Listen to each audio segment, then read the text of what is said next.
আজকে আমরা দেখব কত রকমভাবে 5 তৈরি করা যায়, 7 তৈরি করা যায়, 9 তৈরি করা যায়। ঠিক আছে, যেমন 10 দেখো একটা বৃত্ত দিয়েছি, বৃত্তের ভিতরে আমি 5 দিয়েছি। এবার 5টাকে কত রকমভাবে আমরা বানাতে পারি। এখানে আমি 5 দিয়েছি, 5 প্লাস 0, তাহলে 5-এর সাথে 0 যোগ করলে 5ই পাই আমরা। ঠিক আছে, তারপরে মনে করো যে এখানে 1 আছে, 1-এর সাথে কত যোগ করলে 5 হবে, তাহলে বাচ্চারা এখানে 4 লিখবে। যদি না পারে তাহলে বাচ্চাদেরকে বুঝিয়ে দিতে হবে। 3 আর 1-এ কি 5 হলো না, তাহলে 4 আর 1-এ কত হয়, 4 আর 1-এ 5 হয়।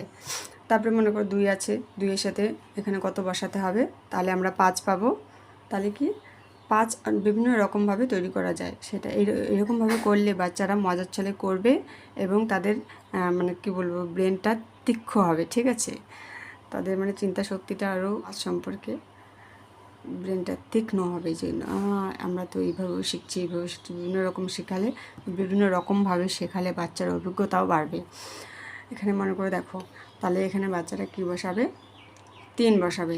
3 আর 2 কত হয়, 5 হয়। 3 আর 2 যোগ করলেও 5 হয়, 5-এর সাথে 0 যোগ করলেও 5 হয়, 4 আর 1-এ যোগ করলেও 5 হয়। ঠিক আছে, এইভাবে তোমরা ওয়ার্কশিট বানিয়ে বাচ্চাদেরকে প্র্যাকটিস করাতে পারো। তারপরে দেখো নিচে মনে করো যে 7 আছে, 7-এর সাথে কত কত যোগ করলে আমরা 7 পাই, কত রকমভাবে আমরা 7 পাই, এটা বাচ্চাদেরকে শেখাতে হবে। তারপরে মনে করো যে এখানে দেখো 9 আছে, 9-এর সাথে কত কত যোগ করলে আমরা 9 পাই, বিভিন্ন রকমভাবে কিন্তু আমরা 9 পাই। তাহলে বাচ্চাদেরকে বলতে হবে, মনে করো যে এখানে 5 দিলাম,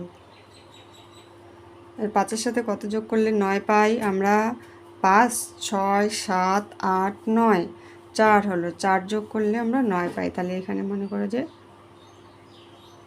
4 লিখে দিতে হবে। তাহলে 5 আর 4 হোক বা 4 আর 5 মিলে কত হলো, 9 হলো। সেমভাবে এগুলোতেও বাচ্চারা সংখ্যা বসিয়ে বসিয়ে 9কে নিয়ে আসবে, কতর সাথে কত যোগ করলে এই 9 পাওয়া যাবে। ঠিক আছে,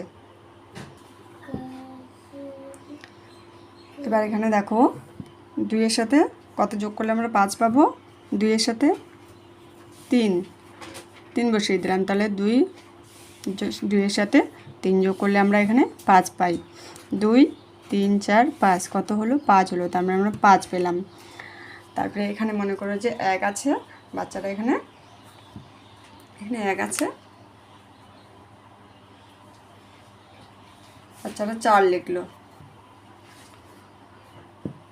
ঠিক আছে,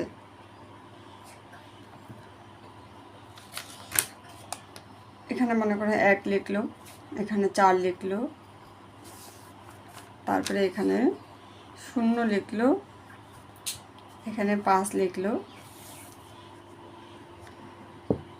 এইভাবে আমরা বিভিন্ন রকমভাবে 5কে পেলাম। 5-এর সাথে 0 যোগ করে 5 পেলাম, 4-এর সাথে 1 যোগ করে 5 পেলাম, 1-এর সাথে 4 যোগ করে 5 পেলাম, 2-এর সাথে 3 যোগ করে 5 পেলাম, আবার 3-এর সাথে 2 যোগ করেও 5 পেলাম। ঠিক আছে, 5-এর সাথে 0 যোগ করেও 5 পেলাম, 0-এর সাথে 5 যোগ করে আমরা 5 পেলাম। তাহলে আমরা বিভিন্ন রকমভাবে এখানে 5 পেয়ে গেলাম। এইভাবে মজার ছলে করালে বাচ্চারা বেশ তাড়াতাড়ি শিখবে এবং তারা আগ্রহ বোধ করবে, যে না করি, বিরক্ত বোধ করবে না। ঠিক আছে, বিরক্ত বোধ করবে না, তারা মজার ছলে অঙ্কগুলো তাড়াতাড়ি শিখবে।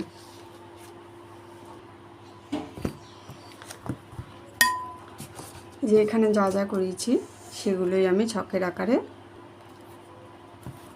এইভাবে ওয়ার্কশিট তৈরি করেছি। যেমন এখানে বাচ্চারা শিখবে 3 যোগ 2, 3 আর 2 যোগ করলে কত হয়, 5 হয়, বাচ্চারা এখানে 5 লিখবে। তারপরে 4 আর 1-এ যোগ করলে কি হয়, 5 হয়, 5 আর 0 যোগ করলে কত হয়, 5 হয়, 5 লিখলো, বাচ্চারা 5 লিখলো, 5 আর 0 যোগ করলে 5 হয়। ঠিক আছে, সেরকম 2 আর 3 যোগ করলেও 5 হয়, 1 আর 4 যোগ করলেও 5 হয়, আবার শূন্যর সাথে 5 যোগ করলেও আমরা 5 পাই, এখানে 5ই হয়। এইভাবে তোমরা বাচ্চাদেরকে অঙ্কগুলো প্র্যাকটিস করাতে পারো।